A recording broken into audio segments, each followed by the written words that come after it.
प्रिय मित्रों, कुछ समय से हमारे पास एक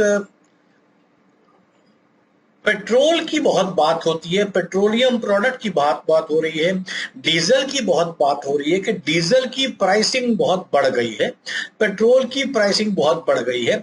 और ये बात बिल्कुल स्पष्ट है कि यदि पेट्रोल बढ़ेगा तो ढुलाई बढ़ जाएगी, आदमियों का आना जाना महंगा हो जाएगा, माल की ढुलाई महंगी हो जाएगी, कॉन्सिक्वेंटली हर चीज ने महंगा हो जाना है। ये पेट्रोलियम का क्योंकि यही हमारे संसाधन का मेन चीज है, एक जगह से दूसरी जगह जो ट्रांसपोर्टेशन होनी है, आवाजाही का कारण जो है पेट्रोल और डीजल ही है अधिकांश। तो इसके लिए हमारे पास सबसे अधिक इसी का भाव बढ़ने का, प्राइस बढ़ने का फर्क पड़ता है। तो अब जो लोग सरकार के समर्थक हैं वो लोग इसकी जस्टिफिकेशन देंगे कि जी इस वजह से इसकी प्राइस बढ़ाई जा रही है, ये उसका कारण है। जो लोग विरोधी हैं वो कहेंगे इसके लिए विरोध करना कि जरूरी है कि बड़ा महंगाई आ गई है, ये है वो है। दुर्भाग्य हमारे साथ ये है कि वक्त के बदलते समय के साथ बहुत लोग राजनीति में एक्टिव हो गए हैं, मतलब राजनीति करने में नहीं लेकिन राजनीतिक विश्लेषण में। और साथ में तकलीफ ये हो गई है कि लोग राजनीतिक दलों के समर्थक हो गए हैं। दरअसल होना तो ये चाहिए था, राजनीति माने राज्य की नीति, आप नीतियों पर बहस करें, नीति गलत है या ठीक है। लेकिन आजकल बात ये होगी क्योंकि हमारी सरकार है या हमारा विपक्ष है और हमारा काम विरोध करने का है और जो पक्ष में हमारा काम उस सरकार का समर्थन करने का है। गलत हो ठीक हो, किसी दल की क्या नीति है उससे कोई मतलब नहीं पड़ता। दुर्भाग्य और इसके नीचे चला जाता है जब हम नीतियों से या राजनीतिक दलों से हट करके राजनीतिक व्यक्तित्वों पर बात करते हैं कि मेरा नेता ये कहता है तो वो ठीक कहता होगा, तुम्हारा नेता ये कहता है तो गलत है।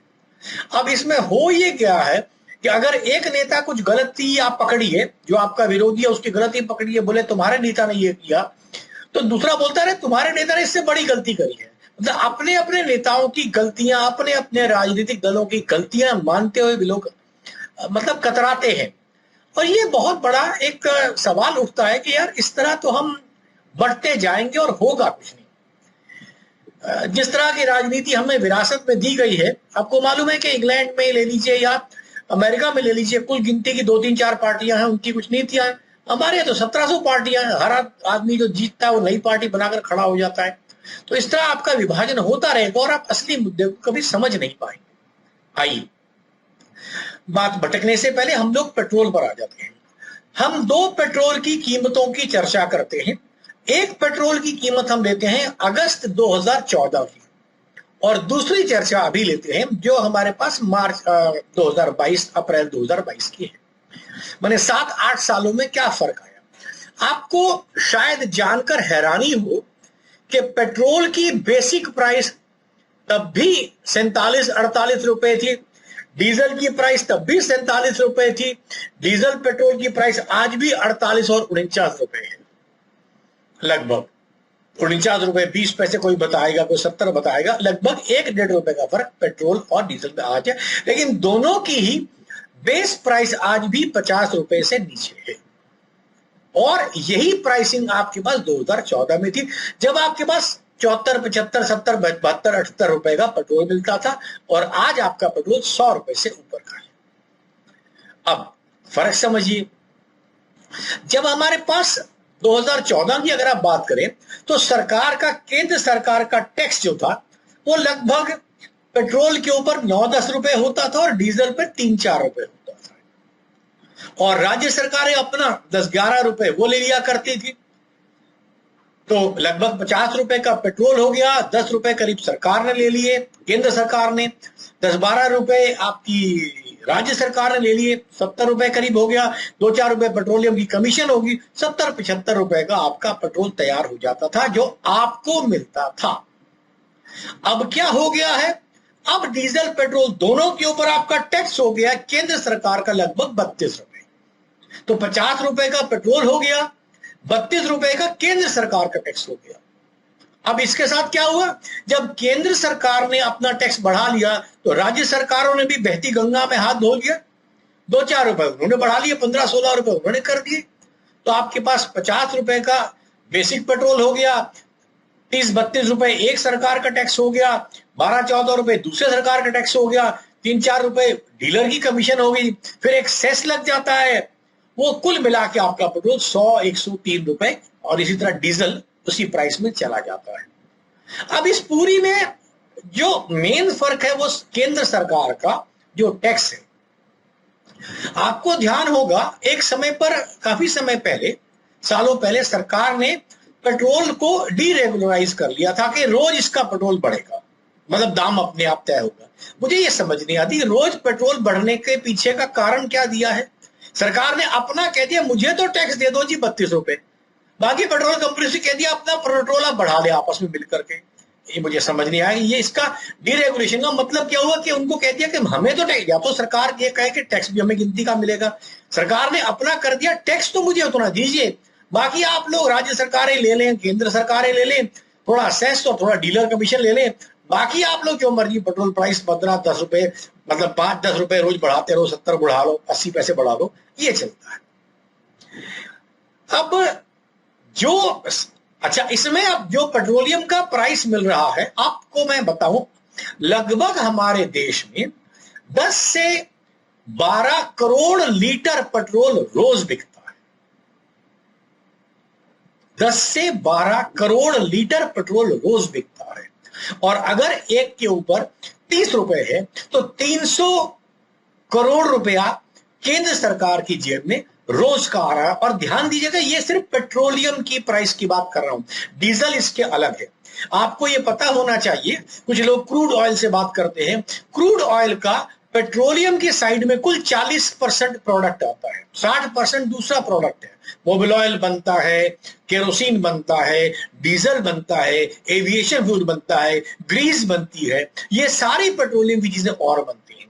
तो पेट्रोलियम जो इसका, जिसको हम कार का पेट्रोल बोलते हैं, वो हमारे पास कंट्रीब्यूशन सिर्फ 40% है। अब इसमें से आपने देखा 300 करोड़ रुपया रोज का सरकार को मिल रहा है।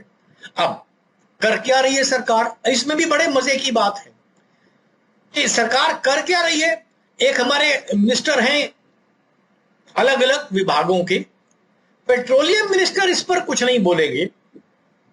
एक हमारे सड़क परिवहन के मंत्री बोलेंगे कि हमारा पैसा सड़कों के लिए इस्तेमाल हो रहा है, दूसरे बोलेंगे हमने ये पैसा, हरदीप पुरी जी, उन्होंने बोला हमने ये पैसा वैक्सीन के लिए इस्तेमाल किया है। एक और मंत्री ने कहा हम इस पैसे का उपयोग मुफ्त में राशन देने के लिए कर रहे हैं।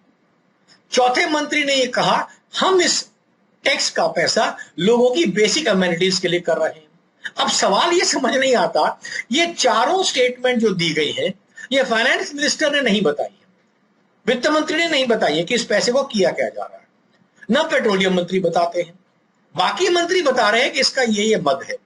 मतलब हैरानी इस बात की होती है कि सरकार इतना टैक्स ले रही है तो उसके बाद इसका हो क्या रहा है। अब 300 करोड़ रुपया रोज का यदि पेट्रोल बिकता है, आप अंदाजा लगा लीजिए पिछले वर्षों में कितना पेट्रोल रोज बिकता है, कितना पैसा वैक्सीन पे खर्च हुआ, यदि हुआ भी है तो। और आज की तारीख में वही वैक्सीन जो 700-800 रुपए की सरकार ने खरीदी, आज 200-250 रुपए की बेचने वाले लोग बेच रहे हैं। मतलब किस हद तक क्या बातें हैं। अब इसमें परेशानी यह है कि कोई इस पर बात आंकड़ों से या इस पर नहीं करना चाहता, मुद्दों पर। लोगों का यह कहना है कि हाँ जी हमारी सरकार है, इस सरकार ने ये बाकी काम अच्छे किए हैं तो ये भी अच्छा किया है।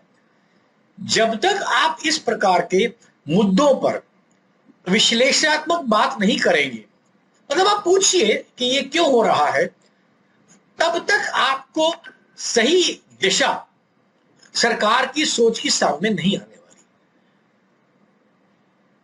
अतनी घटनाएं होती रहेंगी, पर जो एक पेट्रोलियम प्राइस है जो सरकार ले रही है, चाहे केंद्र है या राज्य है, बार बार बातें उठती हैं ये जीएसटी में ले लिया जाए, जीएसटी में कभी भी नहीं लिया जाएगा, क्योंकि सब लोग पेट्रोल के शेयर में जिंदा हैं। आज सारी सरकारें पेट्रोल के पैसे पर जिंदा हैं, तो उनको उसका पैसा लेना, और उनको मालूम है मजबूरी है आपकी, पेट्रोल कितना भी बढ़ाएंगे हाय हो अल्लाह नहीं होकर, क्योंकि कहीं ना कहीं आप समझिए कि इसका शेयर हर एक को पहुंचता है। अगर केंद्र सरकार को मिल रहा है, एक दल को मिल रहा है, तो राज्य सरकारों को, दूसरी दलों की उनको भी मिल रहा है, हर एक को अपना शेयर मिल रहा है।